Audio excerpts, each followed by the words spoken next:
দেশি মুরগি, এটা কেটে নিয়েছি আর এর সাথে কিন্তু 2 পিস আলুও দিয়েছি। নমস্কার বন্ধুরা, আপনারা কেমন আছেন? শুভ সকাল।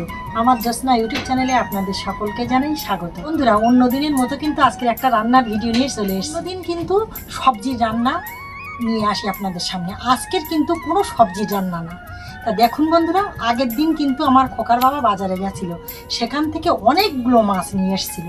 সেই মাছগুলো কিন্তু হাফ আগের দিন রান্না করেছিলাম আর হাফ রেখে দিয়েছিলাম। মনে মনে চিন্তা করলাম যে হাফ আবার অন্যদিন রান্না করব।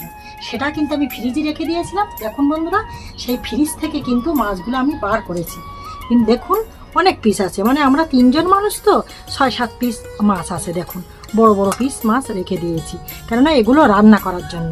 এবার এর সাথে মনে মনে চিন্তা করলাম যে সবজি আছে, সেই সবজিগুলো কিন্তু আজকের আর কুটে নেইনি আমি বলছি আজকে প্লেন আলু দিয়েই কিন্তু মাছটা আমি রান্না করব, পেঁয়াজ রসুন দিয়ে হেভি করে।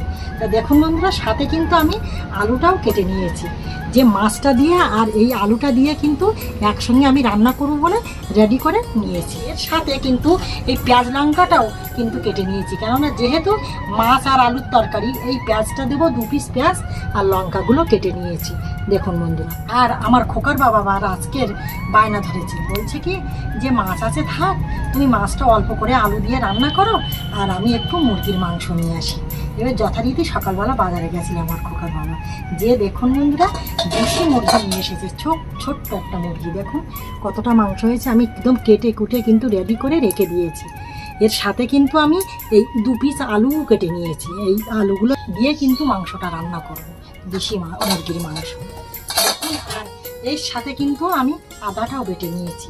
এর সাথে আমি এই অল্প করে রসুন বেটে নিয়েছি, লঙ্কা আছে আর এই পেঁয়াজ আছে। দেখুন বন্ধুরা, আবার মনে মনে চিন্তা করলাম যে কাঁকরোলগুলো নষ্ট হয়ে যাচ্ছে, বাজারের কাঁকরোল, তাহলে এবার সেগুলো নষ্ট না করে কাঁকরোল অল্প করে একটু ভাজা করব।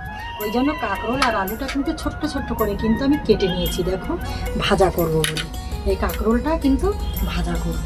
তো দেখুন বন্ধুরা, সব কিছু কিন্তু আমি রেডি করে বসে গিয়েছি। আর এই যে তরকারিগুলো আমি রান্না করব, তার যে মশলা, সেগুলো কিন্তু সব আমি এর ভিতরে সাজিয়ে নিয়ে বসে গিয়েছি। সাথে কিন্তু এই তেলটাও আছে, সাদা তেলটা, আর এই সর্ষের তেলটাও আছে। দেখুন সব কিছু কিন্তু রেডি করে নিয়েছি। দেখুন বন্ধুরা, আর এই হাঁড়িতে কিন্তু আমি শোনাবার জন্য লবণ খুঁতটা দিয়ে দিয়েছি, আর আরেক হাঁড়ির জন্য কিন্তু সেটাও এই পালির ভিতরে এনে কিন্তু আমি রেডি করে নিয়েছি, যে ওটা হয়ে যাওয়ার সাথে সাথে এটা দিয়ে দেব। দেখুন, আর এই উনুনে কিন্তু আমি কড়াটাও বসিয়ে নিয়েছি, এখনও কিন্তু উনুনটা আমি জ্বালিনি। মনে মনে চিন্তা করলাম যে আগে জ্বালার আগে আমার বন্ধুদের সঙ্গে বান্ধবীদের সঙ্গে একটু শেয়ার করে নিই। তাহলে বন্ধুরা, আপনাদের তো সব দেখালাম, তাহলে আর একবার করে আপনারা দেখে নিন। দেখুন, এই মাছ কপিস কিন্তু আমি ফ্রিজে রেখে দিয়েছিলাম, আগের দিন আমার খোকার বাবা এনেছিল। সেই মাছগুলো দিয়ে আর এই আলুটা দিয়ে কিন্তু রান্না করব, সাথে আলুর সাথে আর মাছ একসঙ্গে রান্না করব। তার সাথে কিন্তু পেঁয়াজ লঙ্কাটাও কেটে নিয়েছি মাছের তরকারিতে দেওয়ার জন্য। দেখুন, আর এটা কিন্তু দেশি মুরগি, এটা কেটে নিয়েছি, আর এর সাথে কিন্তু 2 পিস আলুও দিয়েছি, এটা একসঙ্গে রান্না করবো বলে। আর তার সাথে কিন্তু এই পেঁয়াজটা আর লঙ্কা, রসুন, আদা সব কিছু কিন্তু বেটে নিয়েছি। আর দেখুন বন্ধুরা, এটা কিন্তু কাঁকরোল, এই কাঁকরোল আলুটাও কিন্তু ভাজা করবো, ছোটো ছোটো করে কেটে নিয়েছি এটা।